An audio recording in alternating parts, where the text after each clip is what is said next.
I've gotten this. What's it like to be a marginalized body in comedy? Oh, and I was like, this is highly offensive. Like, just call me fat. I know. Please don't. That is Please That's stop. crazy. what a term, marginalized body. Yeah. That is. I constantly feel like a marginalized body, but that's my own issues. I always Jonathan's like, I always feel just off to the side. Just pushed to the I just side. interrupt your interview. I'm like, it's hard. Living glam, living rock, living with Jonathan and Katy. Welcome to Living with Jonathan and Katy. I'm Jonathan CERDA-ROWELL, and I just fucked a ficus consensually. I'm Katy French, and I've been doing blood magic. Oh, yes. Katy has dried blood-colored nails, and I know that sounds disgusting if you've ever seen Law & Order SVU, but it's actually really pretty. And actually, if you look up close, they're actually glittery blood red nails. Not blood red, but dried blood red. They're red. like a brown red. Yes, a brick red. Or a reddish brown, I would say. Either way. Today we have a fun guest on the podcast, Danielle Perez. You guys will hear about her story. Danielle is a very proud disabled comic. Mm-hmm. And we were thinking about times that... Is this so problematic? Probably, but just go for it. Well, you couldn't walk for a year. I couldn't walk for a year. You can walk in the balls. I couldn't walk in the ball scene. No, I couldn't walk for a year. It's part of my identity. Yes. And I bring it up every single time I see Danielle. Every chance. And I go, you, me, we're the same. Yeah. We're the exact same. No, I couldn't walk for a year when I was 12 to 13. I was in the hospital and they didn't know why. It was like a freak thing where I literally just woke up one day and it was excruciating to walk. And I felt like my legs were like controlled by like voodoo magic, where it's like they were bound. Like I couldn't move. And if I tried to move, the pain was excruciating. And I like crawled to the living room where my dad was reading his paper, and he didn't care, and he thought I was faking. And then when my mom came home like hours later, I was like still in the living room, just like on the floor. And then she was like, he needs to go to the hospital. They admitted me that night. They couldn't, no other doctors figured out like, why is he not walking? Why is it so excruciating? And they tested me for everything. They scanned my bodies for tumors. They like gave me neurological tests, and they like did MRIs, and they did the thing where they like put ink inside your body where they can like see everything. And they looked at my brain, and they looked at everything, and they couldn't figure it out. So they just admitted me. And then they thought it was Guillain-Barré, which is this very fancy French gay sounding disease. You would get, if you're going to have one. Guillain-Barré. You would have a gay French sounding. So it's this very rare paralysis disease that slowly paralyzes you, and you can get cured from it, but very rarely do people fully recover from it. So you get paralyzed and you go through the paralysis, and then slowly your limbs start to come back. But usually you're left with a cane, or you're left with like, those walking sticks on your arms, or you're left in a wheelchair where you have partial mobility, that type of stuff. So it was very scary. Like they thought for a long time that it was that. And I was just in the hospital, and it was like, I was like an old man. Like my parents had to like each hold me on both of my arms and like take me to the bathroom. And I was like 13, so I was just getting into puberty. My dick was really growing at this time. My pubes were in full bloom. I was getting very, very tall and very skinny, so I was growing. It was just like the worst time. And you're just like surrounded by these like hot bearded doctors who are just like reaching into your pants and just like testing all your little bits to see like if they're still working. My God. And then the nurses would come in and they would poke me with needles during the night just to see if I could. And it was like, oh my God. In the moment it seemed bitchy, but now I look back and I go, they're seeing how sensitive my nerves are, because they kept saying the more you can feel pain is actually the better, because it means that paralysis is not setting in, because paralysis is when you cannot feel and you cannot move, Yeah. But my thing was that the pain was restricting my movement as well as the muscle itself. So in the middle of the night, they would just come in and poke my foot with a needle, and I would go, ow! I'd wake up, and then I would see this like little nurse like looking up at me going, good. And then she would just like leave, because she just wanted to see if I could feel it. Yeah. And then they finally figured out it was because they had looked over these like charts of mine from like one year, the year before I was 12 to the year to when this started when I was 12. But by the time they're figuring this out, I'm like 13. So they saw that from 11 to 12, I had grown an insane amount. I had grown like almost 7 inches. Like I had like a huge growth spurt. As my sister Judy once said, I used to be short, fat, and brown when I was a kid. And then I in 1 year, was tall, skinny, and white. So they realized, oh, it probably has something to do with the insane growth rate that he had in that 1 year. And then they like did more stuff with my back, and they figured out it was just an extreme case of sciatica. Okay, the thing that like old men get, where the growth like inflamed the lower parts of my back, which then pushed against these plates that hit my spine, all in like a magical way that kind of just locked everything into place, where I was like a doll. Like I couldn't move because everything was just like in my back, like expanded and pushed against my spine. So I slowly had to like will all those plates and all that muscle back into place through physical therapy. So they let me go home, but I had to go into the hospital after. And I had been in the hospital for a while by that point. And then I had to do like, they had a physical therapist come to the house. I had to go for outpatient stuff, and I had to slowly relearn how to walk. So when I went back to school, to junior high, I had missed all of 7th grade. So I went back to 8th grade. Which all my teachers just passed me, even though I got like C's and D's on everything. They just like passed me. So when I went back to 8th grade, I went back with a walker, like a full walker with tennis balls. Wow. Then slowly months passed, and then I transferred to a cane. And then slowly after that, I was just like limping. And then finally by high school, I was like, you were jazz dancing. I was jazz dancing. I was trying out for a chorus line and everything. And I still grew all the way up until like 11th grade.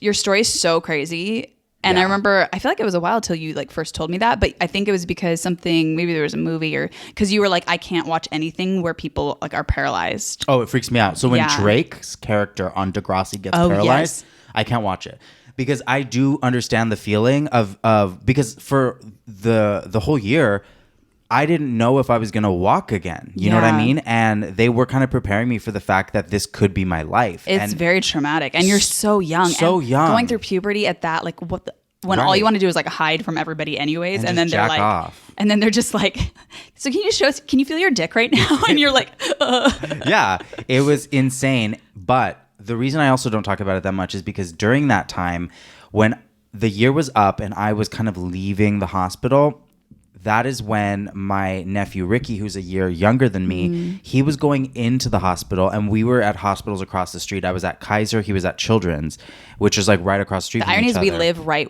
where this was. I live right behind that now, and I was born at that Kaiser. Yeah.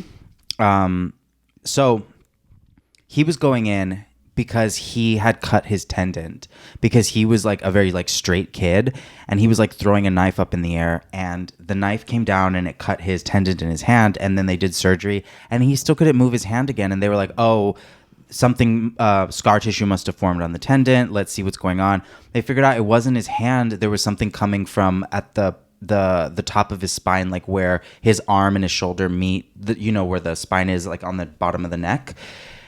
And then they uncovered that he had all these tumors there. And then they realized the tumors had spread to his spine, and he had like this incredibly rare form of cancer. And so he was going into the hospital for cancer, and I was coming out for like, it was scary when I was in, but ultimately what I ended up having wasn't life-threatening. Yeah. So he was going in. I remember him because we were very close. We're like a year apart. You guys were like brothers. We were like brothers. He was kind of like, oh, I know I'll be fine because you're fine. You know what I mean? But I do remember. Make me cry. I know. And I do remember thinking like, yeah, but I don't have cancer, And so he did. So he ended up being in the hospital way longer than me. So for the next 2 years of his life, so my whole family was like hospital for me. And then immediately after that, it was like hospital for Ricky for the next 2 years. So for 3 years straight, like my family was like in and out of hospitals. I can't. But with Ricky, it was way worse because they figured out it wasn't just spinal cancer, it was brain cancer. So it was in his brain, all down his spine, and had moved into his spinal fluid. So they had given him maybe like 6 months to live. He was like terminal, and he ended up living almost 2 years. after that.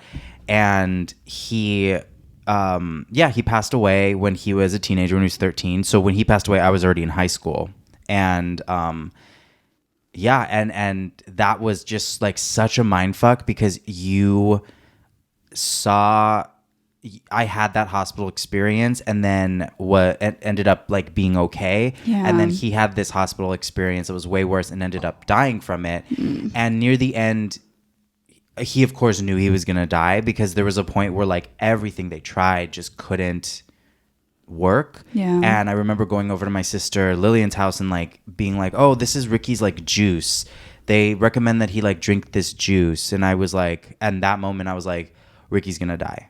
Because if what they're giving you it was like a weird pomegranate juice that was like from some special brand. I was like, if this is what's the last resort medical treatment, I don't know what's going to happen. And he went through so many different types of treatment, experimental stuff, but it was such an aggressive, rare form of cancer. It was aggressive.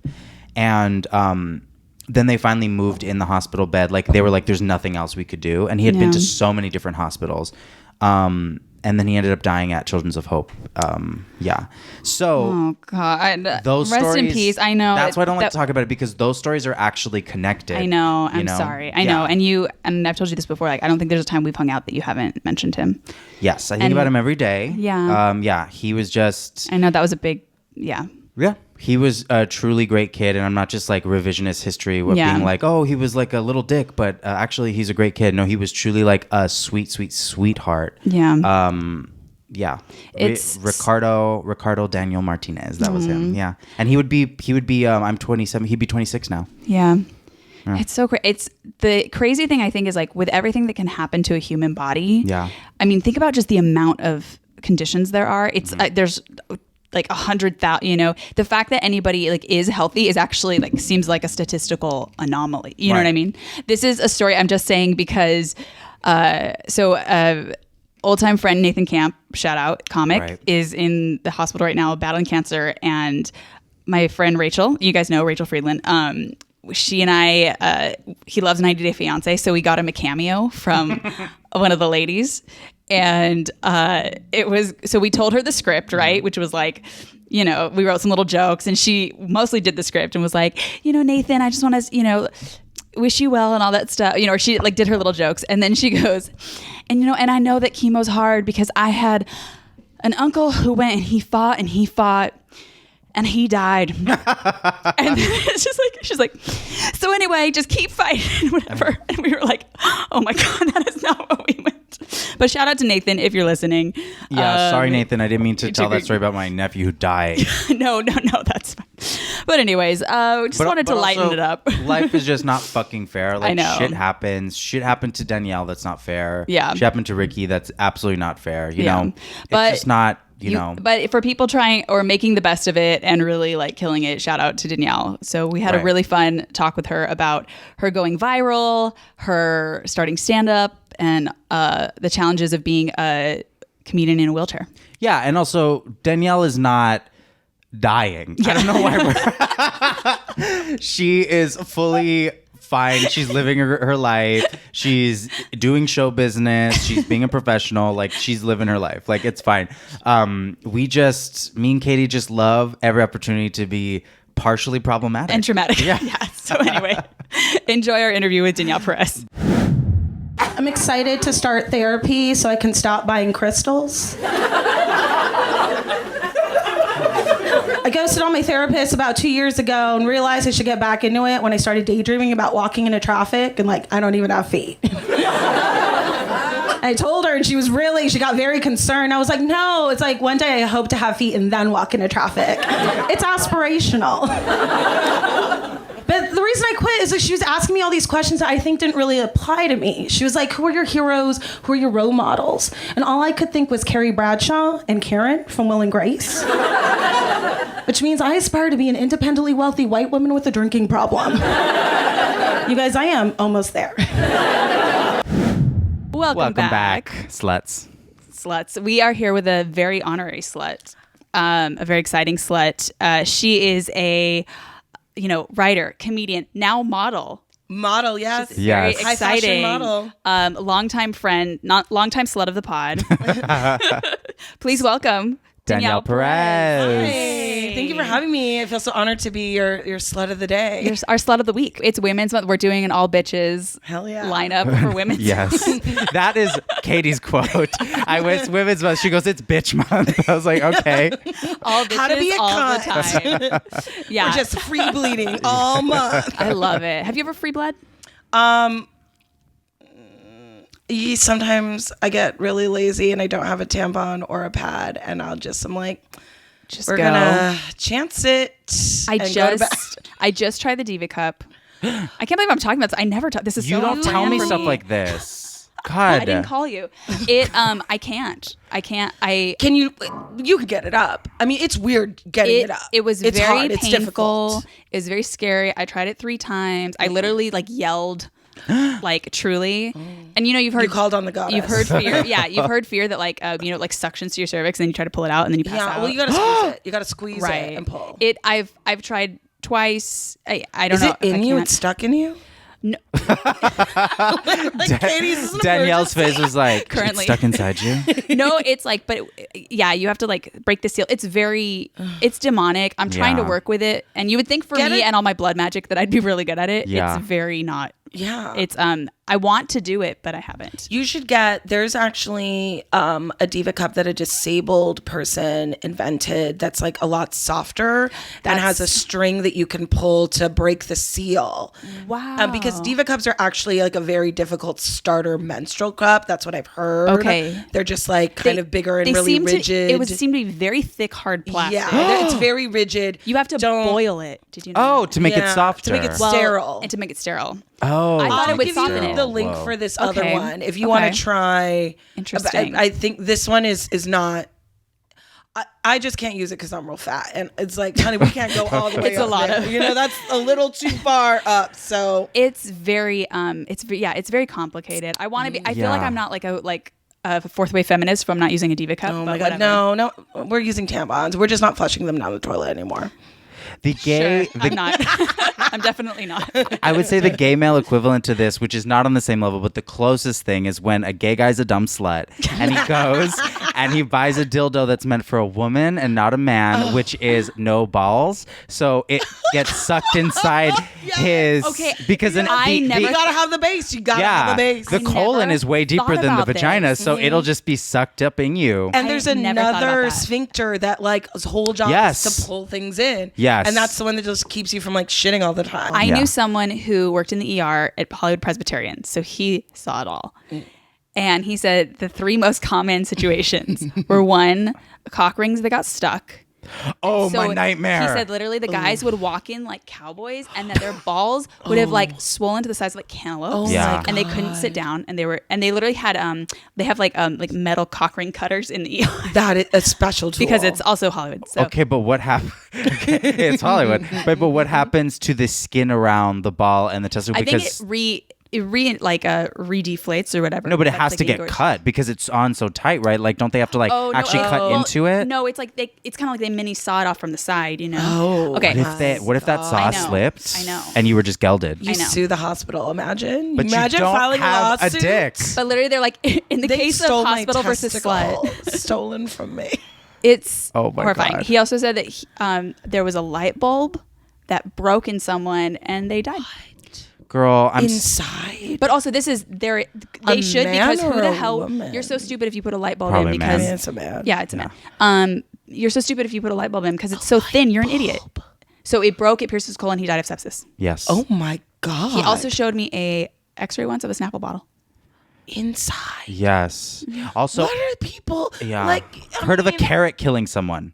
So guys out there, God. dumb sluts, announcement. Yes. Do not PSA. put vegetables inside you because actually vegetables can break off in a weird diagonal way that can cut your colon and Yeah. you could Yeah. die. So He said also they truly their thing was always that they slipped and fell in the shower a lot of times. Everyone's just saying that. It's come on. I'm sure. With I know. a Snapple But bottle. I I saw. know. I actually saw that It's- X-ray. Imagine. Could you read the fun fact on the I know. Snapple? The Snapple fact. imagine fact, that was you're your drunk. reason. You're Like this was a really good fun fact. I do want this out of me. It's so stupid.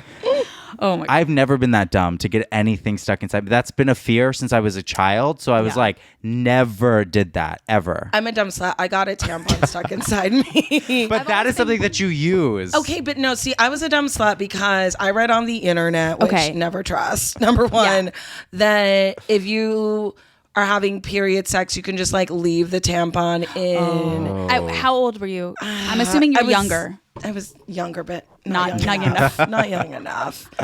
And he like had a big dick. It was just like not a good combo. He pushed it real deep. He pushed it real deep.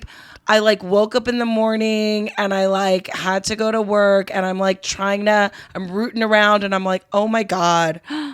I started crying and he was like, what's going on? I'm like, I can't find my tampon. It's like inside me, but I can't. I was spread eagle in my bathtub while he was like fisting me, trying to, and like, I'm not even using lube. We're not even using lube trying to get this out. It was so like desperate and like terrified that I was going to have to go to the ER and be one of those dumb sluts that you guys talk about on podcasts.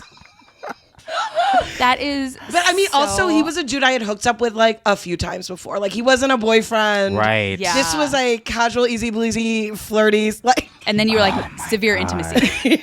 That is. Oh my God. it was horrifying. Crazy. Wait, so then you eventually got it out? Yeah, I mean, Fuck. that thank was God. that was a very scary. Like, we were in there at least 30, 40 minutes. Did you like momentarily like thank Jesus? I did. I did. I was like, how am I going to explain this to my family? Like I just was like, you know. Like, I thought you were thanking Jesus that you were like, I'm going to tell every guy this and be like, it's stuck. Can you help me get it? Can you help me get it out? No, gay men would never do that to another gay man unless they like are into fisting. Gay men are so savage because they're still men, so they're just like, no, they would just like, leave. horrible. Ew, Yeah, gross. No, You heard it here, people. and most gay men in LA are bottoms, so they're like, ew, a butthole. So yeah, Oh my God. yeah. Well, that brings us to, I think, what we were thought we'd talk about today. how to be a bossy bottom. Yeah, bossy bottoms and silly sluts. Yes. If we ever Title runs in my for mind. Living with Jonathan and Katy. Well, that's if this podcast ever becomes like Quibi, if you guys would that's Quibi survives the coronavirus. Yeah. that needs to be a chapter in our book. Of which one? Bossy bottoms and Bossy dumb Bottoms. sluts. Yeah. It's our guide to life. Yes. The slut guide to life. Yeah. Okay. Well, anyways, back to. No, we wanted to have Danielle on because she's cool and funny, but also there's something interesting about Danielle. Danielle's got a secret. We're doing the Oprah. What's the Oprah intro? I'm like, I want to not ask you everything people ask. Okay, how about you do the quick self interview of like, what does everybody fucking ask you all the time? Yes. Everyone- So Danielle, tell us. What's it like to be in a wheelchair? Yeah. Yeah. What's it like to be disabled? Yeah. What's it like to be a woman in comedy? Oh yes. And what's it like to be a Latina? Yes. What's it like to be a Latina? Yeah. Do they ever put it all together just to like overwhelm you? Yeah. I've gotten this. What's it like to be a marginalized body in comedy? Oh, and God. I was like, this is highly offensive. Like, just call me fat. I know. Please don't. That is Please stop. That's crazy. what a term, marginalized body. Yeah. That is. I constantly feel like a marginalized body, but that's my own issues. I always Jonathan's like, I always feel just off to the side. Just pushed to the I just side. interrupt your interview. I'm like, it's hard. Yeah, you are in a wheelchair, which is like next. I don't know. Yeah. I'm disabled. Yeah. Yes. But you're I'm also disabled. a silly slut. So Yes. Yeah.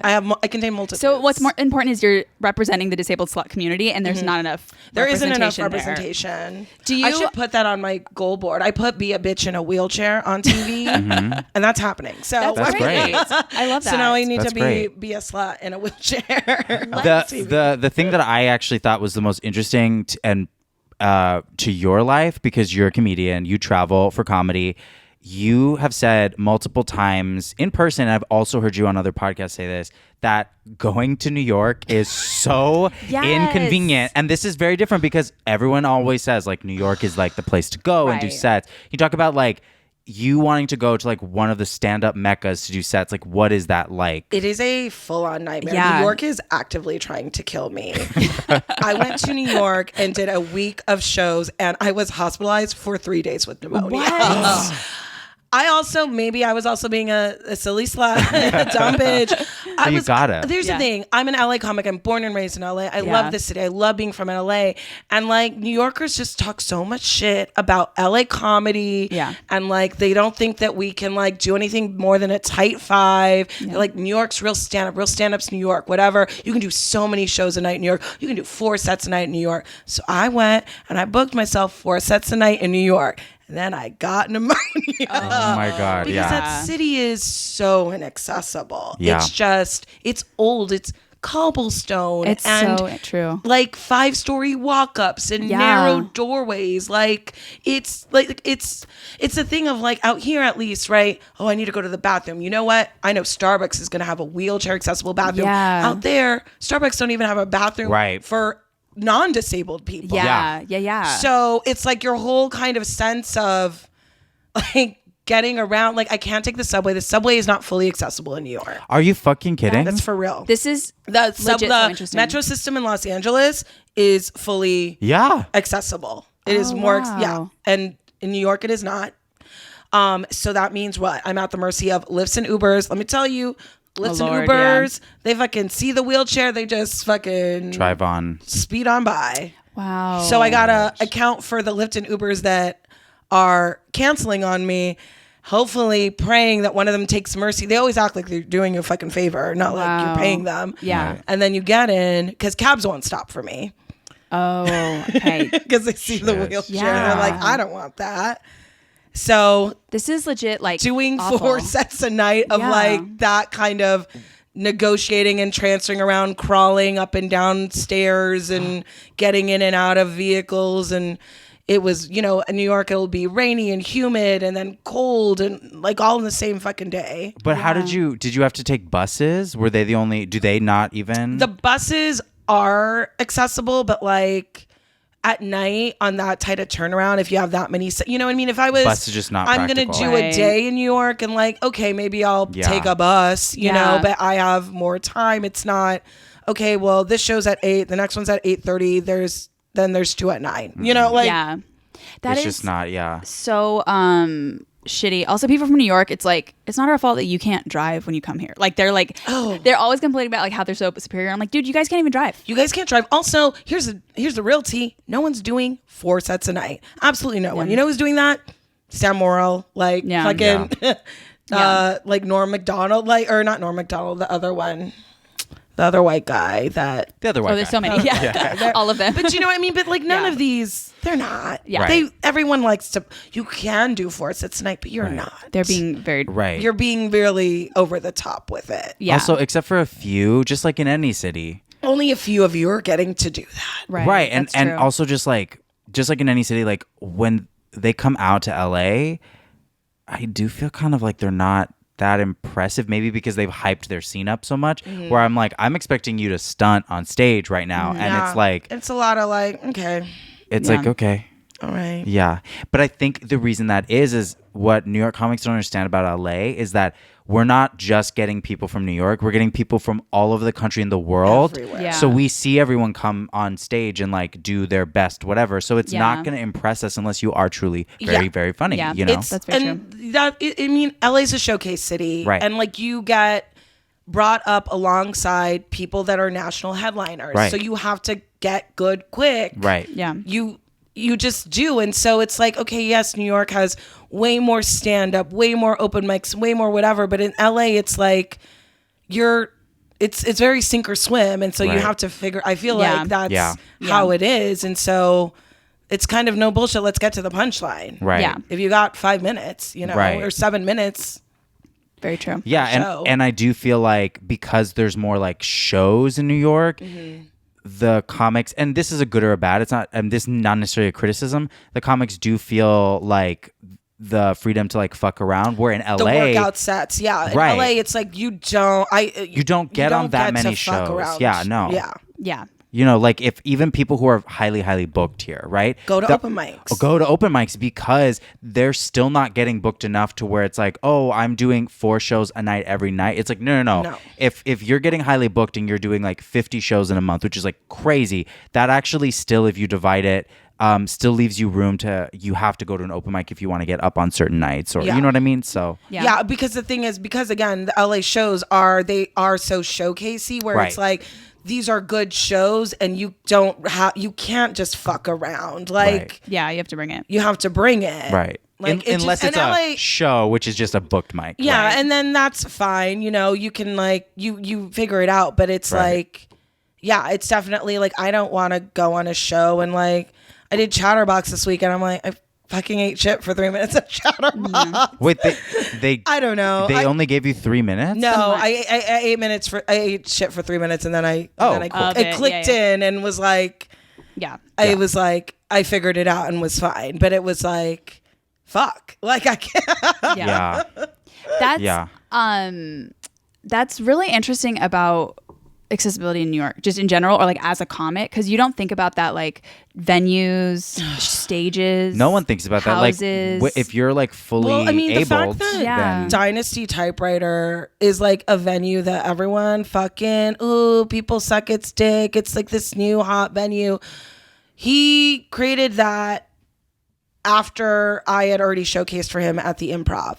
And it's not wheelchair accessible. And that's been brought to his attention by the producers of the shows that I have done there that have sold out, that are, you know what I mean? Like, I'm doing everything I can to just be like, this needs to be handled. And it's like, the green room's inaccessible. The backstage is completely inaccessible. Like, you want to say this is for comics. It's like, well, there are comics who use wheelchairs. Yeah. There are comics who are disabled. I didn't realize, and it's obviously my naivety, that you could have a place that wasn't, like, I mean, new places, you know what I mean? Right. So they don't have to adhere to ADA. But I think Dynasty's a lot of old, that right? is, because Dynasty is like that. It's something about the Hayworth building, and there's weird things with grandfathering historic. in. I know about this. Historic designations, they don't always have to comply if they do that. Historic designations don't have to comply. And then, okay, so now here's the thing, like something like the Comedy Store, right?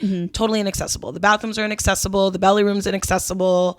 I don't know if they have ramps to the main room or the OR, but the belly room is so inaccessible. Yeah, for sure. So to go into to even get into the belly room, I have to go in through the main room and they have to like open some weird door and there's like a weird little ramp. But I don't know if they even have a stage to the. I truly don't know. Yeah, but. And that's for audience as well. And that's for audience. Yeah, I don't even know if they have like a ramp to get on stage, but it's like the bathroom's completely inaccessible, and it's like. What am I gonna do? Sue the Comedy Store? Right. Because the onus is like the way, even with ADA law, like, okay, public buildings, right, from government need to be accessible.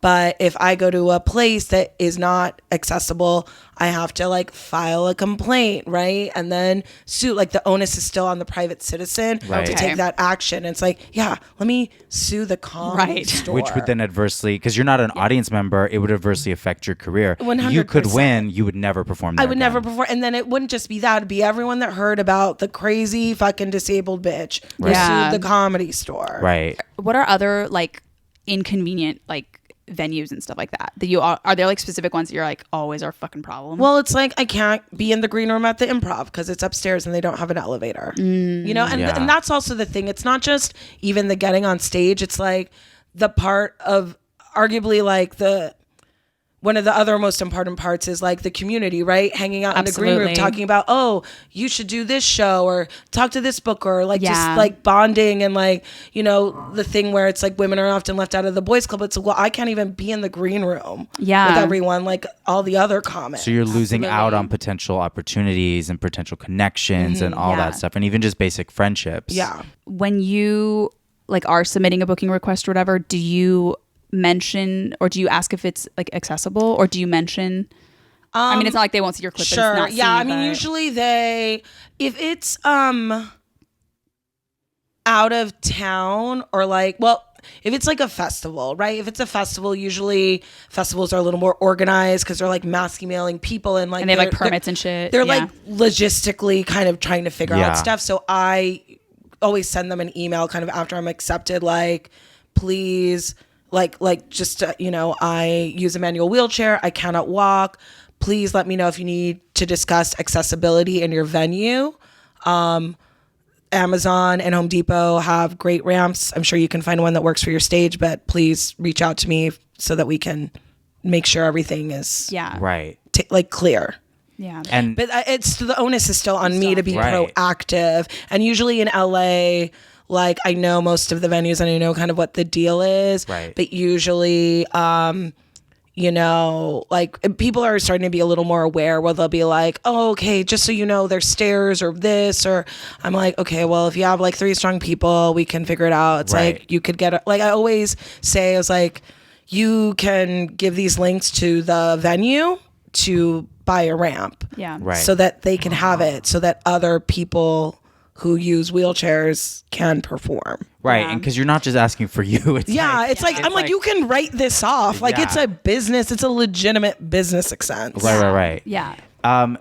Do you remember the time that we were like Rachel Mack's old apartment in Pasadena? Oh my God. That fucking stairway that was like, but you remember like after one of the Christmas parties, it was like me and my ex, like the white dude that I used to date. Yeah. And we like were helping you down, but having a full argument with each other about something completely unrelated. That was so funny. Yeah. And we were just like helping her down, and it was just something like it was just something about This like, is true acceptance. This is true. It's like, we don't see disability. Well, I was like, well, because you had tone with me before, and because that wasn't, you always do that, and you don't respect. Dude, and we're you just have like to write that helping her into a down. script because that is so funny. She's just like, I actually, yeah. I pitched something kind of similar to that for like, It's so funny. Yeah. Do people like, I mean, I would imagine, and I'm sorry to be like 100 questions, No, but I yeah. do because it is, I mean, just in knowing you and in general, it's like we're all like considering like our privilege and shit. You know what I mean? And this Yeah. is like such a, it's a thing where it's like, it's easy to be like, it's not that different because you're like, Sure. but it's like, no, there are fucking legit things that have, Yeah. it's like a thing between acknowledging Mm-hmm. the challenges, but of course, like including, I don't know. Anyway, Yeah. but, Well, as I'm Yeah. starting to like do like I did like the CBS showcase, and that was like in a theater, like a 500 seat El Portal theater. And like the way the theater's set up, there's an entrance into the main theater, but in order for me to get on stage, I had to exit the building, go around it. There is a very steep ramp that goes down to the stage door, so I needed assistance because I can't do that. Yeah. You know what I mean? Down, Free yeah. fall down. So it's like, okay, so I need assistance down the ramp. Now I'm on the stage. But if I need to go to the bathroom, where's the bathroom? That's accessible in the main the way lobby. So out. now I got to get someone else to call Yes. someone to, but that kind of, it's like I guess like the lack of independence, right? Like, because I'm dependent now on someone, and I have to like be like, can someone find a PA, or where's the assistant to, or like ask one of my castmates, to Yeah. help me do that. And then like even doing the show, it's like, because it was like a live stage show, we had like quick changes, and so when I have to change, I have to like use something to stabilize, to like get on my knees from my wheelchair, to then like, I can't just like jump in a pair of slacks and Yeah. pull them up, or Right, you know what I right. mean? Yeah. So like having that assistance of someone who can just like help me get clothes on and off really quickly. yeah. So like it kind of got like, I was kind of starting to just get a little sad. Like, I mean, everyone's really cool, but it's like, we're in a dressing room, and like the dressing room's covered in everyone's stuff, and it's like, I just need a glass of water, and the water is on the other side. And so now it's like, I have to be like, can someone bring me a glass of water? And Yeah. it's like, I don't Right. want, I'm not trying to be a bitch or a diva. It's just like, Yeah. literally me trying to get it will Yeah. cause so many more problems Yeah. and chaos. Yes. Yeah. Do you ever troll people Oh, just to make them like, I mean, they've ever like pissed when you off in some people way? ask like what, like some people are, it happens less and less, but when people just like an Uber driver or something like that, it's like, what a hostage situation. Just Oh, be yeah. asked personal Yeah. questions in a fucking Lyft or an Uber. Yeah. But when they go like, what happened? I'll just be like, what? Oh And yeah. they're like, no, but like, I'm like, but Yeah. what? I make them say Yeah. Yeah. it. Yeah. And I'm like, what? Yeah. Yeah.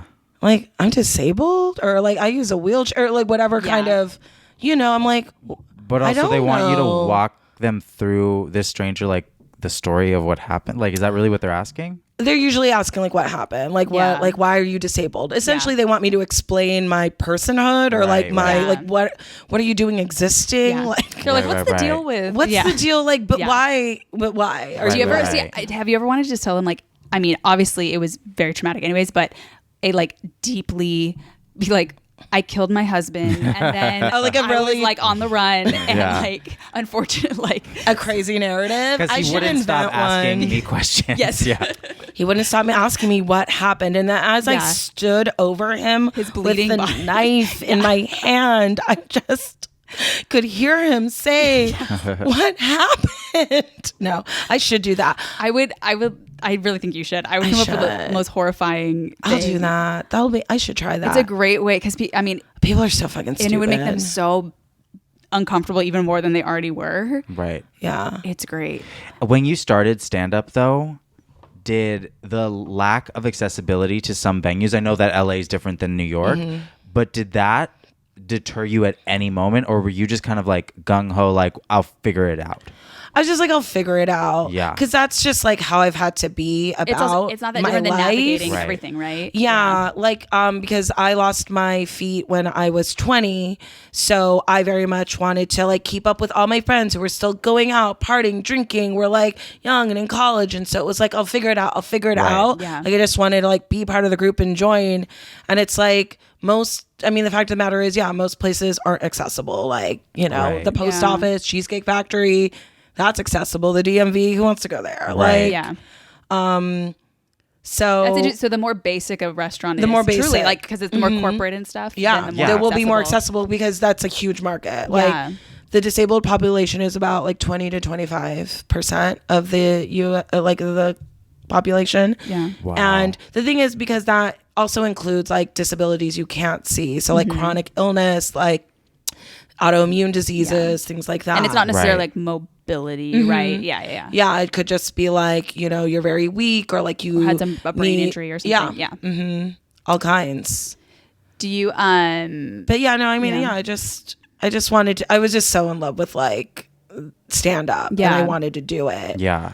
and you are very like since I've like met you, just you're a very like naturally bright and like very charismatic person who like honestly you pull focus either way. I mean that Focus. does that no I don't mean No, I get it. no, but you're just a very like social. You're an extrovert. Yeah. You know what I mean. So I feel like Well, but something that just, I don't know how you feel about this, but sometimes I've noticed certain places that you'll do stand up, right? No one will like just do the one extra thing of just like maybe you pulling you up the one step, because sometimes it'll be in a bar and you'll be out of the light, right? Yeah. And it's like, but the stage is literally like not even, it's like a step. You know what I Yeah, mean? Like, yeah. you know those bar Yeah. stages? Yeah, yeah. It's like, it's a step. So it's just like, can someone just like pull her up to that one One. step, Not that much, and then yeah. she'll be on? Does that, do you even give a fuck about that anymore? Does it, Well, open mics, I don't care. Like Right. if I'm on the stage or not, because it's like it's more about let's get the fucking Yeah. 3 minutes out, Yeah, yeah. But if it's a show, I'm like, oh, I will be on the stage. Got it. And if Yeah, they're okay. like, well, liability, we can't help you, or we don't have a ramp, I'm like, well, I want to be on the stage. yeah.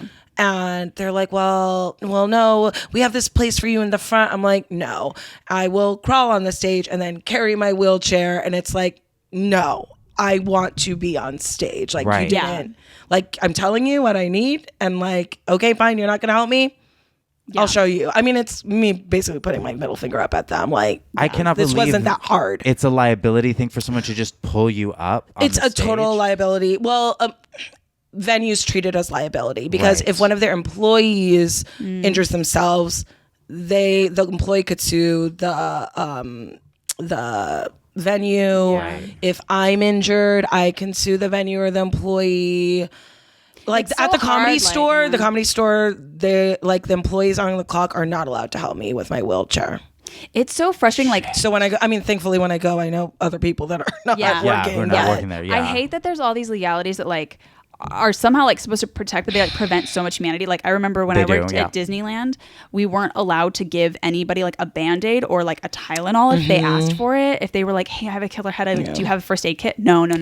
Because if it fucking it's something like, happens, what if they have a heart disease and actually Tylenol's very bad for them? Or, yeah, it's like so crazy. And I remember moms being like having like full migraine, like poor kid, like panicking. Oh, You know what I no. mean? And I was like, I'm so sorry. Like it was so shitty. I mean, like There were liability issues when I worked at Starbucks in downtown where we were not allowed to give homeless people water because they thought it would attract more people in, which then could create like a conflict with the paying customers. And then of course, if something happened with like someone who's like not mentally there, but it felt truly evil to be like, sorry, can't give you water. I know you're just dying of thirst. You know what I mean? Yeah. So employees would give them water, but then they would get caught by the general manager, who of course can see on the camera. Oh, you guys are filmed at Starbucks? Oh, yeah. It's totally Well, I corporate. would think this and then you go back security- into the computer, which at the time when I was working at Starbucks, this was like 10 years ago, there was like a clock in at the computer, and then you could see messages from your manager or general manager. And so, of course, like I would always get messages being like, don't give water to people, keep giving water to Wow, people. stop being Yeah. a decent human being. It's Right, so but shitty. it takes away humanity of like, don't pull her up on the step because you may have a freak accident and fall on some shards of glass. You know what I Yeah. mean? Or like, so you know what I mean? It's crazy. like they're accounting for the most unlikely situations Yeah. instead of just, I know this And sounds... also, too, it's like, I know what's going to be safe or unsafe. If the stairs are just Right. too narrow and too steep, it's like, I'm not a psycho. It's Right. like, and Yeah. there's like, people that are like not comfortable. It's like, oh, girl, just someone carry it. But it's like, Yeah. 2 stairs up, we can do this. Yeah. Right. Yeah. No, but it does, it just like you said, it just prevents people from being humane. You know what I mean? It's so Instead of just shitty. crossing the bridge of the freak situation when it happens. Because those situations, a lot of times it's like, you're not going to really see them coming. You know what I mean? gonna happen, Like, yeah. yeah. So, Do you Danielle, what made you start stand up? I started stand up in August 2014. What made you start? So my best friend Madison Shepard, shout out Also to Madison comic, shout Shepard. She was doing theater. She had like gone to conservatory in London, so she was doing Conservatory? yeah, she was trying to do like Shakespeare in LA, which why? Do Shakespeare and Reseda. Yeah, that's what Shakespeare deserves. Shakespeare in Canoga Park. yeah. It's true though. Shout out to Madison. I'm sure. Or you're Shakespeare, Like I strong did- Taming of the Hyena. I'm like, I did see Shakespeare in Moore Park. So, yeah, the Deep Valley. Deep yeah. Valley, 818. Yeah. Shout out to the 818. The Deep Valley depresses me because it's so deep. You know what I mean? It's It's just like, love just things that are strip deep. malls and Yeah. flat. I Yeah. do love I love parking. It like I mean. Katy, well, that's how you know we're all from SoCal, where we're like, well, the parking No, Parking I makes love it a worth like it. I love a suburban errand, you know, Yeah. because it's like you can that's park. why I like going to Pasadena. Pasadena has Yeah. parking. Yeah. Pasadena. Yeah. It's a beautiful thing, but it's that's how you got. So Madison was doing theater and she was living in Hollywood and her roommate at the time was a stand-up. So we started like going to his shows. Like we went to he did it Now Knowing, a bringer show at the Comedy Store. And I was just like, this guy isn't funny. Like I am so much funnier than him. Yeah. I can do this. Why didn't I do stand-up? And I just texted her like, I want to do stand-up. How do we do stand-up? And she was like, okay, let's take this class. And so we signed up for a class with Melinda Hill. Oh, okay. Yes, I know who Melinda Hill is. For the people that know. Yeah. And so the first day of class, everyone's like going around talking about why they're there. It was like Madison and these 2 other girls, and they're like, we're all actors and we're just doing it for the resume, building our skill set. I'm like, I don't know, I think it's fun. But this seems fun. Yeah. Just Yeah. like everyone's being very serious about it. But she was like, you have to go to open mics. You have to go to open mics. She told us about the Comedy Bureau. And then that weekend we went to Rock, Paper, Scissor. Or Rock, Paper. on Really? That was your Sunset. first open mic? That was my first How open did it mic go? on Saturday. Madison signed us up. I was so nervous. I was like, she like called me up. She's like, okay, we're going to open mic. I'm like, oh yes. Ooh, okay, we're going to watch. She's like, no, bitch, we're going to fucking mic. And I'm like, and she wrote her name before mine because I was so nervous. But That's a true friend. yeah. I always she cross took, Jonathan's name out actually, and then and then replace it. Yeah. Katy French will be reading Yes. for the part of. Jonathan CERDA-ROWELL. That's so crazy. You went to Rock Paper. My first open mic was I think just Brad across Solnitzer the was way. there, maybe. Oh, wow. Really? I don't know if actually I don't know if Brad was, but the host, I don't know. I haven't seen the host since that mic, or like I would see him at that mic. Open mic hosts are, they're either comics you know or they're comics you'll never see again. You know what I mean? 100%. No, but my first open mic, Sunset Grill, literally right across the tiny little street from What? Rock Paper. You know? Yeah. Oh my God. So yeah, it was Saturday. Yeah. It was like the 4 p.m. or 5 p.m. And I don't know, I just started talking about like dating and my life or whatever, and people laughed, and I was like, I want this fucking feeling forever. Yeah. Like it was just, it felt good. And then we were like, we got to do another one. So we went immediately, we looked on the Comedy Bureau. We're like, the Lexington. Okay, let's go to the Lexington. Just ruined all the good energy of like Rock Paper. We go to Lexington and we were like, oh, we're here early. We're going to be great. We're getting tall cans. We go to put our names on the list. Number 24 and 25. And if you guys don't know, the Lexington is dead. Yeah. And it R.I.P. was hell. It had been dead for many years. But Yes. but also shout out to the It Shout could out have to the been a Lex. cool Yeah. bar. It could have. Oh, I know a That comic. kind of was a cool space, you know? I know a comic who accidentally filmed a murder there. Cute. So like their cell phone is evidence. So there was a there was a fight, and then the fellas were fighting outside, and he went out just to be a little little cheese man. yeah, Get it little on cheese the man. gram. Filmed it. One dude shot the other. My God. And then they came back, and then he was the comic I'm talking about was like, I don't want to go to court, man. Can you just take my phone? And then the cop was like, okay. Oh my God. It's right off Skid Row, guys. Yeah, and the is Lexington is where 3rd and Miss Main. Alexis Arquette Oh, Jonathan has. threw stuff at me while I was doing stand up. On a show? No, it was a mic. She was was just a an mic. audience member, and she had An invited guest. It was John Silver and Ryan Pfeiffer's mic, remember? Oh, and God, yes. Yeah, so I walk in, and there is this table with a red cloth set up right at the lip of the like stage. Mm-hmm. Like this was actually when they didn't have the big elevated stage. It was like a little like I don't know, like a little like a platform, like a just pallet, a little raised, pallet, yeah. So I was like, who is this lady, this like drag queen? I thought, because I didn't my like God. I didn't really know like about trans Sure, at yeah. the time, and so she just kept heckling everyone, and I was like, bitch, this is a mic that we all had to pay for. It's 4 minutes. So I go up and I just like start ripping into her, and I start to kill. Yes. Ooh, killing at the Lexington Yes. does feel real good though. So good. Oh, it's also the most impossible room to. Well, I killed kill because in, I yeah. was like, oh, I'm just going to say what everyone's thinking about this fucking person like interrupting us.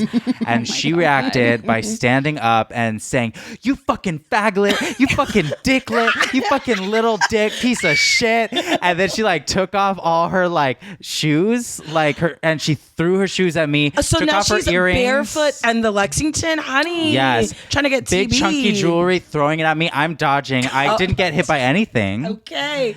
And because Goodness. the goddess spirit was with you. oh yeah, I was literally, and then now it's like my 4-minute set protects is a someone who's 9-minute true. set. Yes. It's 9 minutes, and so I can't recover at this point because my killing was then overpowered by her pure rage, and it was just her just constantly talking and yelling. So I couldn't even. And then at one point, like John Silver, or no, I think it was Ryan Pfeiffer had to come up and be like, "I'm so sorry, Jonathan. Like your time is like way up," and he's like. But I know it's like this was a crazy situation, and everyone was like booing her and telling her to go home, and I my got God. off. Yeah, and then of course like mic after mic after one after that, everyone was like, "Heard Alexis Arquette ripped you a new one at the Lexington."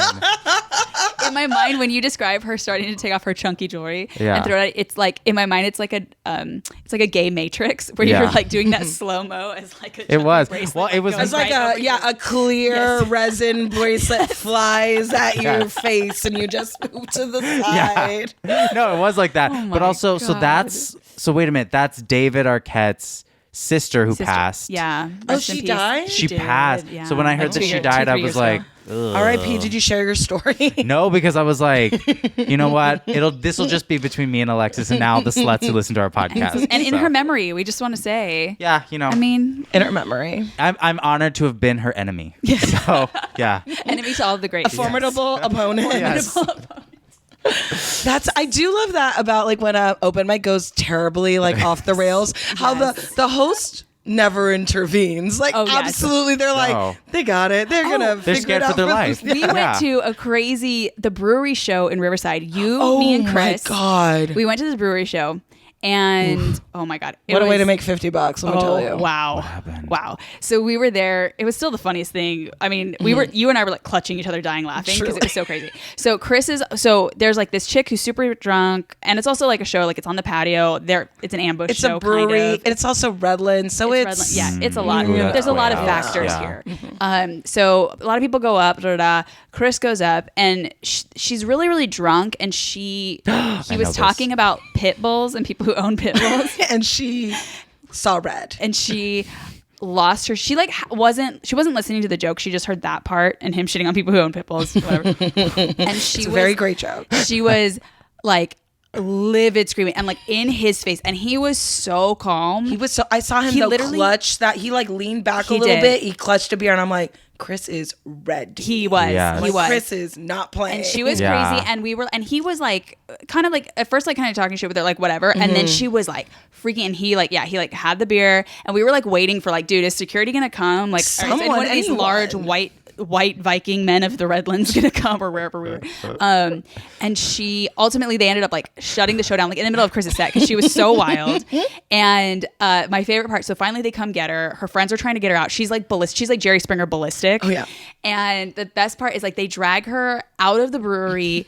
Literally, it's like 3 people. In my mind, I think it was the bouncer like literally holding her, and her friend opens the door of an SUV and pushes her friend in, right, and like slams the door shut, right? Like to get this like wild person in, okay? Yeah. And then the best part is while everybody else is like walking back around the car, she kicks out the door of the other side of the SUV and escapes and hops back out, and then comes and hops the gate, I believe, because we were outdoors. We were on a patio, so we're outdoors on a patio that's like elevated from the street. So now she's like, it was like getting Walking back Dead. in. But the hilarious part is like as soon as they shut the door and walk around, she kicks out the other side and escapes, screaming crazy. Like we were literally like, what? She was like true Walking Dead. Danielle, were you laughing? I was shocked? I kept being like, wow, I didn't know I had to come all the way to Redlands to watch like fucking Jesus, what's the World Star?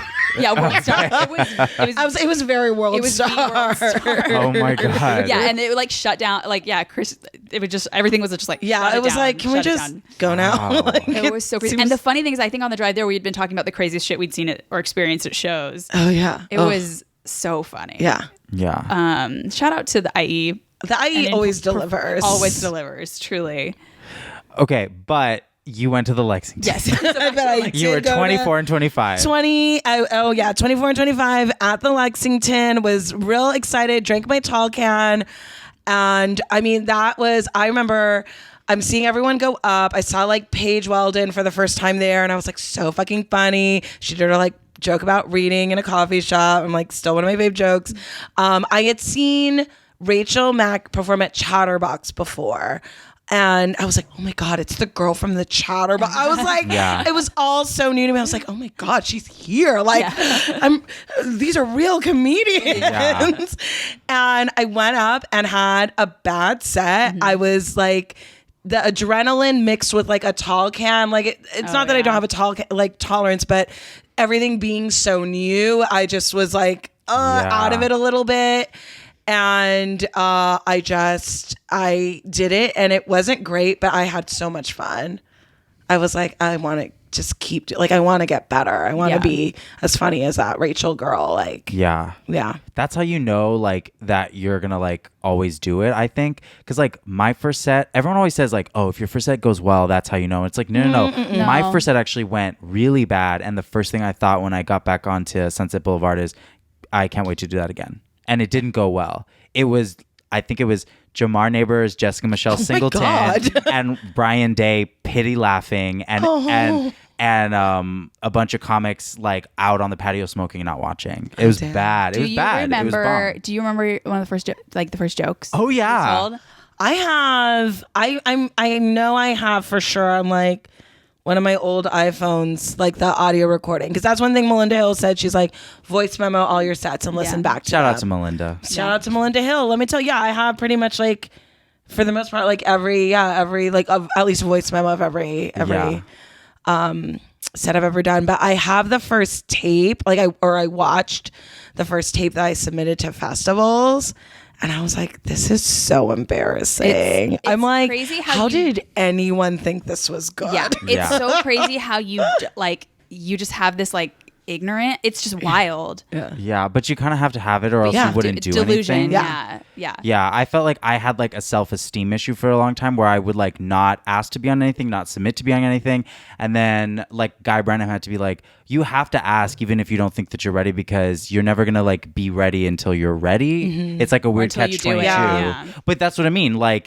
You're always, whatever I think level, even now you're at a much higher echelon. It's I feel like it's you just have to keep going for it. You know what I mean? Yeah. What if you get a movie tomorrow? Are you going to feel oh yeah, I'm ready to start a movie? No, I'm going to be shared shitless, but I'm going to do it. Yeah. You're either going to do it or not. I think Madison for sure, because she comes from the theater background and always wanted to be an actress. She was like, okay, we're comics now. No aspiring comics. We're comics. No fangirling out.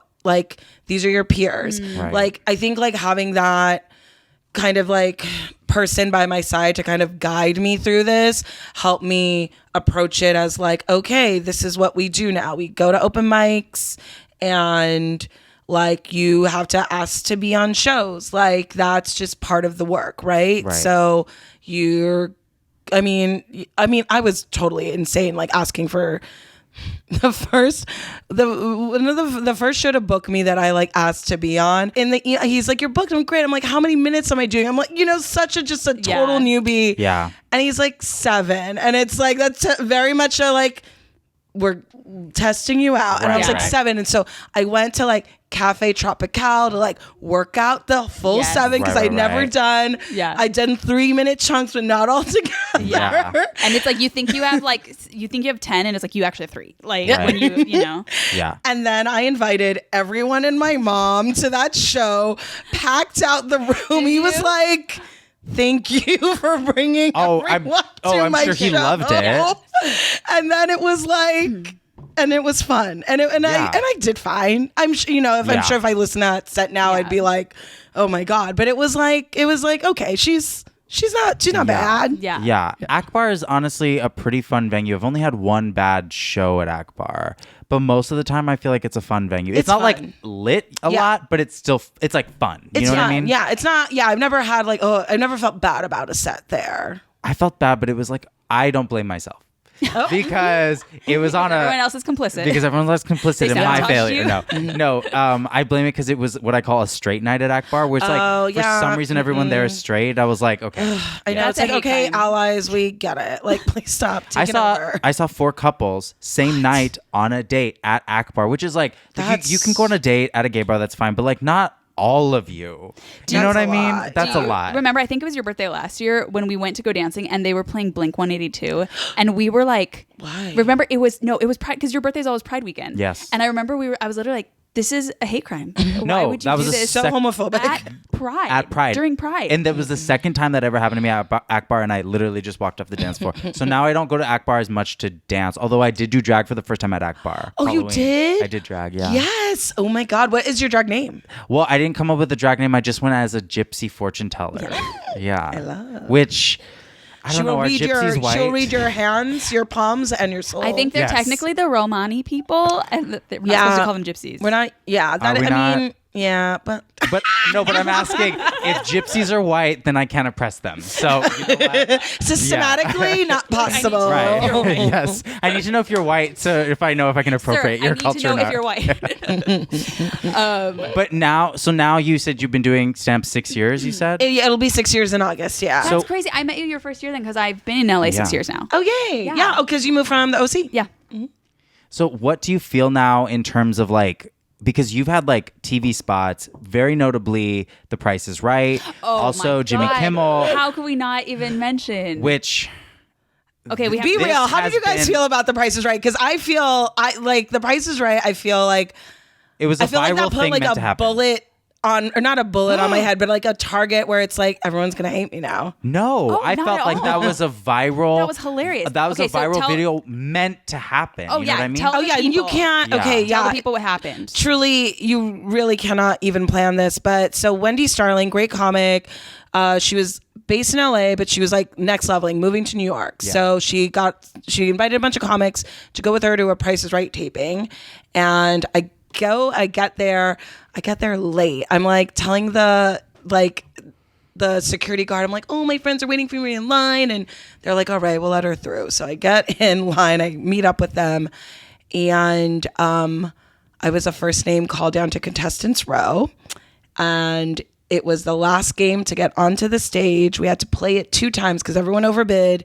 And I won a treadmill and a walk-in sauna. And the clip is incredible. So I mean, the audience went bananas and the internet fucking exploded. Oh, So- the internet was like. I was trending it on insane. Facebook, Yes. Twitter, and Reddit, like So- number 1. Yeah. like what was going through? So okay, you're sitting there.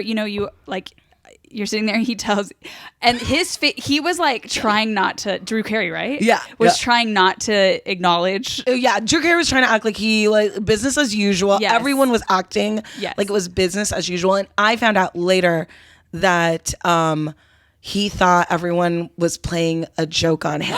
And that's why he didn't want to give them anything. He is so self-centered. Oh, He thought my- people were fucking punking him because it's like him. you had her come down first. She's the last one up. Do you know what I mean? It's like you Yeah. can't Yeah. You even can't write it. script that. Right. So he thought everyone was trying to fuck with him. So he was like not trying to give anyone anything. Oh But I'm looking at that treadmill walking sound. I'm like, I mean, I was just like Yeah. losing my. There's such dumb prizes. Did so I was, you immediately clock it, or were you just kind of like cool, like whatever? Because I feel like I'd be kind of so like, the whole thing is like they take away your food and water and your cell phone and they keep you in line for hours. And then you're in a studio. The studio is very tiny. It looks very big on TV, but it's tiny and there's no windows. And they're just playing like Black Eyed Peas from like 10 years ago. Like it's very much like a psychotic it's kind torture. of breaking. That Take away literally your sounds food and like- water. They don't allow you to have access to any. You know what I They mean? want you It's to like be you like can't. You're wild hungry. animals. You get there at 9, Jesus Christ. and we're there Yeah. until like 2. yeah. Wow. You know, Yeah. so it's just you start to kind of lose it, and they want you to just be insane. They want you. Yeah. They want like the person that like dances down the aisle and does the fucking worm because he's winning a toaster. Like, Yeah. just so I'm like aware that they want me to be very excited, but they are such dumb prizes. I'm like. The models are so pretty. Yeah. I'm like, it's literally like, I don't know what you want, but like, the announcer says treadmill, and then he gets to walk-in sauna, and like his voice just goes like he whispers it, and like the audience was like, like, Yeah. and then like Wendy is dying, Oh, like Wendy my is God. fully laughing. Yeah, you and from what I recall from the clip, you just look excited. You're just like, what? And he's like, yeah. I just like there's one screenshot though that I have that I framed because I'm just it's me trying to figure out what to do in all of this, Yeah. trying to Yes. find my light, give the right emotion. I look horrified and my hand is like pushing back my hair and I'm Yes. just like No, that is what was going viral on Twitter. That That's was- how I saw it. It was the meme, right? Yeah. Of you being like that. You know what I mean? And it's just this kind of like what the fuck? confused Yeah. face while like a frenzy is like people are like going on behind you. It was crazy, but like that did lead to you getting on Jimmy Kimmel. Yeah, I got So, but really quick to go back. Okay, so when that happened, what was your first like? Oh shit, this is viral. well, okay, so when it went because the thing is you tape it like we taped in March and it didn't air until May 5th, Cinco de Mayo. Okay. So I Racist. kind of was honestly like the highlight was not going to be The Price is Right for me. I was like, I got dick. I got a fucking PBR can size fucking dick. Really? I had dropped him off at like his apartment and I was driving back home and Madison calls me. She's like, my cousin just saw you on The Price is Right. I was like, oh, I forgot that's airing today. And then I'm like calling up my roommate like, oh my God, record it, put it on. And so I'm like, am I going to make it in time? Because like East Coast and West Coast feeds. So by the time I was watching it on TV, it was already getting around because all of the God. East Coast and Central Time was watching it just like, and I didn't realize the fandom of The Price is Right is like, that's it true, runs yeah. deep. It's Yeah. like Yeah. generational and people Yeah. fuck with it hard. So I watched it and took videos. I took like a screen cap of my face. Yeah. And then I like put out a tweet like, when you win a treadmill on The Price is Right, but don't have feet. Yeah. Yeah. And then I looked at my phone and was like, oh my God. Like, I was getting crazy phone calls and texts. Like, my friend called me from Macedonia. Like, how do you fucking find out about this in Macedonia? Yeah. Yeah. So was it from your own tweet? It was like the internet was already doing its thing, and then I okay. logged on and then I saw it and then I started participating. So like Of course, people were like, "Oh my God, I feel bad for him." I'm like, "Don't feel bad, I'm popping wheelies." Like, it's like, bitch, I was on TV. Like, I was just like, you know, clapping back at people and like having fun and like making a joke out of it. Yeah. And so that kind of like fed into it. Sure. Like, and yeah. And thankfully, this was, I think, a little bit before everyone was so like cancel culture. Yes. cancel crazy. Oh, that's true. Like, That's yes, true. we should cancel people, but there are also sometimes I feel like people who are just like rabidly waiting to cancel anyone. Yeah. Yeah. You know what I Yeah. mean? So, Yeah, so it was like when the internet was a little more joyful. Yeah. Yeah. You could all just have a good laugh, a little ha ha. Yeah. And yeah. then you went on Kimmel and you won a cruise. I went on Kimmel. That was like super surreal because like it was all happening. I was like, what? My phone was blowing up. And like the Kimmel producers called me very quickly, like Yeah. after like it kind of aired. And I was like, okay. And I talked to their producer and they were like, okay, tomorrow, we tape at 5, just be here at 4. And I'm like, okay, cool. And then everything, like People Magazine called me, and I already had a phone call with People Magazine. So then like BBC called, like CNN called. I already had a phone call with CNN. Oh my God. And then CBS, who like owns Price is Right, like the network, was like, Yeah. so your episode's just like getting a lot of attention, and we just like, want to let you know we're here if you need help with anything. I'm like, oh yeah, no, I'm fine. I'm like in People Magazine. I was like fucking psychotic. They were just doing that for like moral support, like thinking or or something. I don't know what they were. I Or think just like they keeping were just touching base with you, like, hey, you're not going to sue us or something. basically. I think because they were, and this was very much like the only article or thing that Drew Carey shared was like an article called "Why She Had to Win the Treadmill." Basically, like, The Price is Right is not evil, because there were Oh, people yeah. being like, They set you "Why up. did you guys do that? You set her up," and blah blah Yeah. blah. I mean, I wasn't really looking at a lot of that, but like Yeah. there were people that were like, "That's mean," and "How dare you?" And Yeah. so in their mind, they really did not. For them, I think they truly thought it was an embarrassment. Got it. And they wanted it to got go it. away. Yeah. So then And you're all, it's my new credit. Thank I you. know. I'm like, thank you. I've been on TV. Wow, thank you. I'm loving this. And then very late at night, they were like, hey, can you do this like interview tomorrow morning, like at our news station? I'm like, oh, okay, sure. So I do that, and then we finish with that, and then the woman goes, oh, can you do Corden? I'm like, oh yeah, great. I'm like, when is it? She's like, tonight. I was like, oh, I'm doing Kimmel. Her face. She was unhappy. What? She just looked at me like, are you fucking kidding me? And I was like, What are you supposed to do? I'm like, what? I'm like, oh, but I would love to do Corden. Yeah. She's like, she was like, Impossible. hold. And then she like walked away. And then she came back. Like, she walked away. She like texted. She came back. She's like, so, The Price is Right is CBS and Corden's CBS. And we really want to like keep it in the family and stuff. And I just looked at her and I'm like, I'm a stand-up comedian being asked to go on Kimmel. Good for you. Good. Like, Yeah. I was like, yeah. Yeah. and then she like still wasn't like hearing me. You know what I mean? She was Yeah. still kind of like, no, you're going to do what I say. And I was like, they announced me on the show yesterday. Yeah. Nice. And then, and like Kimmel Yeah. did that on purpose. Of course. A 100%. I mean, Also- they locked me in so fast. The late night wars are so vicious. Also, Straight up. Corden wasn't.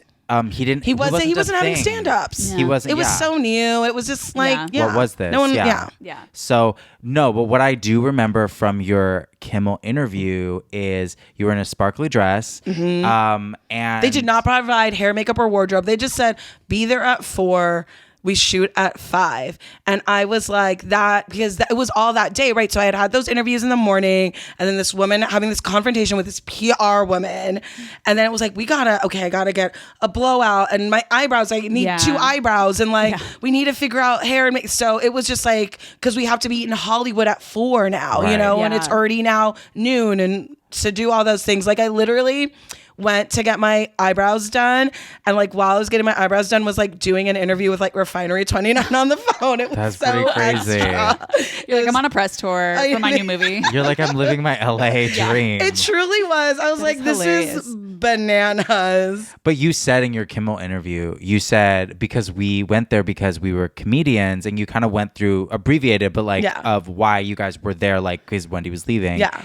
And that was important because, and I'm not sure if like you meant that, but like you did say like, oh, there are comedians who are in wheelchairs, and you were like literally in a sparkly dress on Kimmel on ABC in a wheelchair being like, we're comedians. And I do remember Kimmel kind of being like sure. oh, you're comedians. Yeah. You know what I mean? Being like, as if you had just come up with that right before you went on. Like, let's say we're comedians. You know what I mean? I kept telling I'm like, oh, I'm a comedian, I'm a stand-up, and they were like, sure. Like, I mean, because also at that time it's like I'd been doing comedy for what, like 6 months. Like I didn't have an internet presence. Like I didn't have even like a video on YouTube, you know? Yeah. But you had a phone memo.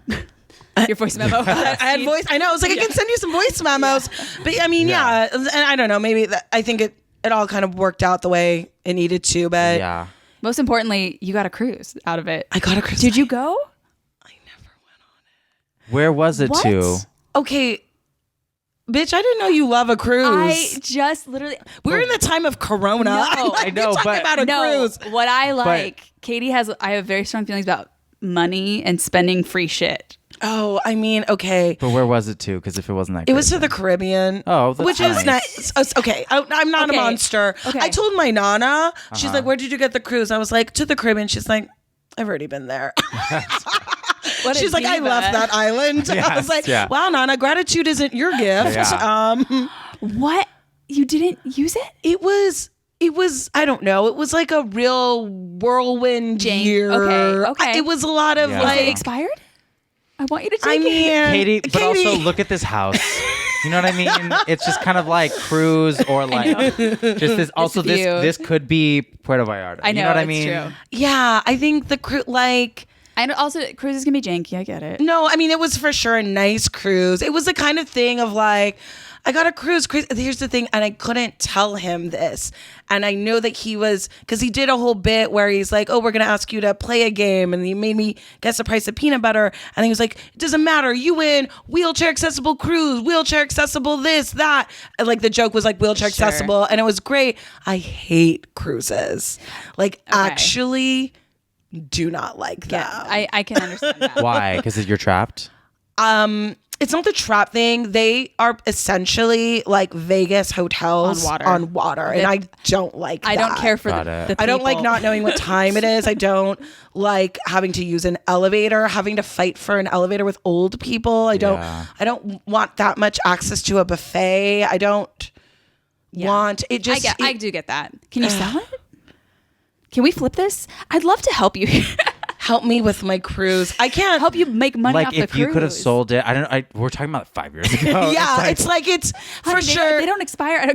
I got some sort of letter being like, you have until a year of this letter to use it. And then I just, I was also not opening up mail at the time. There was a lot going on. Okay, there was a lot. That's fine. But I didn't get and also the credit is what's worth everything. they finally, that's the treadmill. What is? It's underneath all that stuff. You still have it? It's in a box. You actually won it. They sent it to you. Basically, you get the prize or you get nothing. So I was like, I'll take it. Did you? So my dream is to have like some sort of like fundraiser show. Okay, that's great. Invite Kimmel and Drew, Carrie, and we Have auction makeup. off this treadmill. So honestly, the more I hang on to it, the more money we'll be able to raise because I'll be more of a name, maybe. Yeah. That is Hopefully. You can autograph it. Yeah. I thought in my mind, you were gonna be like, oh, I want to wait till it's like in your like, your like super mansion, and then it's like you make it into a fountain or something. Oh my god! I mean, also that could happen. Yeah, or make it gold. I wanted to cast it in bronze. Bronze is very expensive, though. I love a DIY. I can help you. But it's the box underneath all of that That stuff. is so but funny. here's what I want to know. Here's the Okay. most important thing to get out of this: the follower count. Did you get a huge increase in followers? Oh, 100%. Yeah. Okay. Yeah. I mean, my tweets do not go viral at the rate you need them to in order to like have followers. But I pretty much, I mean, the only reason I'm close to like 10,000 followers is because of it. That's amazing. Yeah. That's like great. a beautiful kickstart to like, okay, Yeah, comedy very career. much. You know what I mean? And then when I found out that you could like, when they rolled out Twitter verification. Oh yeah. And I was like, oh, we can ask to be verified. I filled that out right away. Really, they just asked for 3 articles that prove that you're like a person. So I was like, bitch is viral. And I got verified. That's amazing. So I love this is really a Cinderella story I really Yeah. just of social I media. took it and viral- ran. Yeah. Virality. Yeah. That is crazy. That's amazing. How funny. So, but you still never took the cruise. That's okay.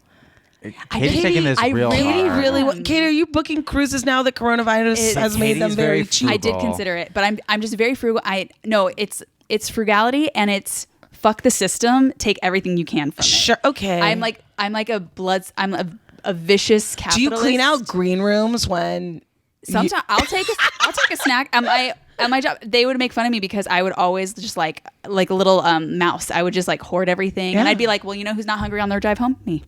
Yeah. So fuck- Also, Always got snacks. my boyfriend woke up today and was like, "There's flights to Europe for $300 right now." I'm like, Yes. Yes. which it's like, I mean, no, absolutely not. I You know, guys it's the devil. stop. okay, but I think I've already had the coronavirus.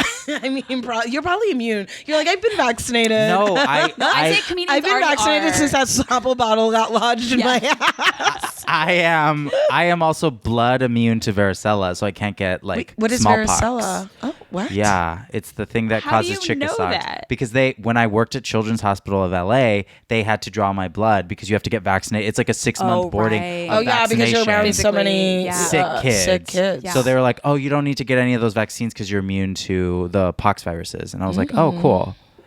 Yeah. Mestizo Imagine blood. knowing that. I know. It's in his blood. No, Yeah. really. Wow, that's interesting. I don't know. I'm gonna be real. I'm not scared of corona, but I don't want to meet her. No. I am asthmatic. I had pneumonia as a child. I've had pneumonia twice in the last Yes. 3 years. So that's why you went to a hospital in New York. I too, right? like when I get like sick or have the flu, like it very easy. Like I had a lot of bronchial infections growing up, Yeah. and because like from the accident, when I was trying to use prosthetics afterwards, I got like 2 staph infections where I had to be hospitalized, like straight up on IV, like my hardcore antibiotics for like God. a week. You know, and it's like nothing would fuck with. So because of that, my immune system like kind of really overreacts sometimes Okay. Yeah. to stuff. Yeah. So no, it's best to stay off those. I really do want to stay away Yeah. from corona. Yeah, It is and crazy. even before coronavirus, I mean, just like you said, you were getting pneumonia in New York and stuff Yeah. like that. And I had pneumonia over New Year's. Like literally, that's what I did on New Year's. I think you were had tweeting pneumonia. from the hospital. I remember seeing that. I mean, it is probably fully all the dirty mics. I mean, you know what I mean? It's- Like, but also here's Truly. the thing about like everyone kind of being like, no, don't touch me, I'm sick, or staying home. It's like because like our culture is so like work, nothing stops. We can't take breaks. We're constantly just treating symptoms instead of treating our illness. So it's like, Right. well, I'm taking Theraflu and I'm taking all this cold medicine and just to get through the day, but fully just being sick, Yeah. spreading it around. right. I live near like Hospital Mile where there's like I know. 9 hospitals. We both do. Yeah, we live 2 blocks away. It's like Wait, where's Hospital Mile? well, it's Kaiser like Children's Vermont. Hospital. Oh. is Okay, like by the clubhouse. yes, yeah. It's just pure Yeah. hospitals and Kaiser is where I spent a year when I couldn't walk. When I love that. Imagine if I always brought that up when I saw you. I too, for a year, could not walk. I would honestly love it if you just bring it up to people we don't know. And I always work you into the story, and everyone's like, "Okay, that's not Yeah. the same thing." But not do the same people ever thing. people ever get competitive or like try to say shit like that or try to be like oppression or disability a blend- yes, competition? yeah. Yeah. Or are they like either they're like yes I know what that's like or are they like mine's kind of worse because blah, blah, blah. Like, Oh my God. has that ever happened? I wish. Well, there was this one woman I went, oh my God, when I like first lost my feet, like my parents were like very into trying to get me to go to like disability support groups and shit. sure, But I yeah. was just so mad. Like I did not want to participate in any of that. But I went to one and it was like, it's a lot of veterans, number one. It's a lot of older people who lose limbs to diabetes, whatever. There's this one bitch who like lost her thumb and was like, why are you here? It's like, no, read the room, honey. She's Danielle, just you like should do a bit holding about up her that. thing. That Like is so funny. She's like, I can't even reach for the. I can't even. she's like holding a PBR is so different now. Hand jobs, I can't please my can't- boyfriend anymore. Hand jobs don't know her. Yeah. You should do a bit about that. my That God. is It so It was funny. so surreal. It was, but I was so mad I could not even enjoy right. it. You know what I and mean? was she Yeah. full like monologuing, like full? Yeah, it was just You better have lost all your fingers. right. I You know. know? Don't come to me with 4 digits left. Yeah. I want to see. I want to see just full arm nub. Yeah. Okay. Just Yeah. Oh, I did. Oh my God. I went to this summer camp with this kid who was born with this disability where he was born with no leg below the knee. Okay. And then was born with his hands that were fused together in this like meat like a finger. like a flipper almost. Yes, exactly. And then the other one was like a double flipper. It was like two pronged. 2 points. And it was like very like meaty. And that's just how he was born. Did you guys call him meaty? No, but he now that I think of it, it's like they were kind of meaty. Those flippers were meaty, you know? You know what? He's like, I'm always giving the shot. Yeah. It's like, Oh, Oh my! you remember God. Benson? oh yeah. He would get a little like, well, Danielle's not the only disabled comic. A little competition. Right. A little competitive. Wait, do you have is there like a disabled comic like Facebook group or yeah. community or anything like that? There's not a disabled comic Facebook group, but there are some like disabled like actors or entertainers. The thing about it's just not everyone's online in the same way. Do you know what I mean? And Followers. No, I'm kidding. no, but like, you know what I mean? Like we're all very literate with Twitter and we know like if Yeah. we're adding someone, we just at that person and not everyone in the, you know what I mean? Oh, That yeah. kind So of thing. It's like you're just getting a lot of notifications. Yeah, of just stuff that it's like, okay. Who's this for? Yeah, you know, Right. it's all just kind of really disorganized. Yeah. It's kind of like being part of the Portland comic group, which I had to Yeah, it's just- leave because it's kind of like I didn't know that you actually read the notifications for that, Jonathan. That no, it keeps coming up. I can't stop them. Yeah. I don't know what's happening, and it's all about them being like, "There's a new problematic venue." I'm like, "Oh my God, girl, you're all white They're like, and they no do- one cares." They do not serve oat milk, and they must be stopped. I know. There is so stupid. It's Truly, like, there is no hell like a Facebook group, and I know Oh, that I- you and I are a member of. A few. Oh gee, R.I.P. Pussy Posse. Pussy Posse. it's gone. Oh, it died. Oh, it's been gone. That bitch was murdered. Wow, it was glorious. For just one brief moment, we had Pussy Posse. It was everything people hate about women. Oh, and so much more. Just the thing is, like, we all like get added to this group, and none of us really know what to do with it. It was like for sure my first foray into like a secret Facebook group, Yeah. and so. I just love how those groups. It's like it starts as like, hey, this is a place to like support each other, Yeah. and then it goes to like somebody being like, so my mom just got kicked out of her house, and my girlfriend just like threatened me with a knife. What do you guys think I should do about that? It's like, Oh my God! can I get booked on your show? I don't know. Yeah. Oh my God. Now we have one that the rules are very explicitly. We keep it just strictly business like. Yeah. Should we start a Facebook group for living Dumb with? sluts? Yes, For sluts? you should have your community. Yeah. Well, we Honestly, actually to support we you. do have one, but nobody ever fucking messages us. Message. Guys, like us on Facebook, Twitter, and Instagram. Yeah. Like, subscribe, Yeah. rate, follow. Danielle, Yeah. where can we find you? All your handles. You can find me at Diva Deluxe, no E at the end, Twitter and Instagram. And all my dates are in my link tree. Wonderful. Perfect. Thank you so much for being on the show. Thank you for having me. Yeah, and thank you for inviting us to your amazing, amazing house. Yes. Thank you for being here. Bye. Bye. Living glam, living rock, living with Jonathan and Katy.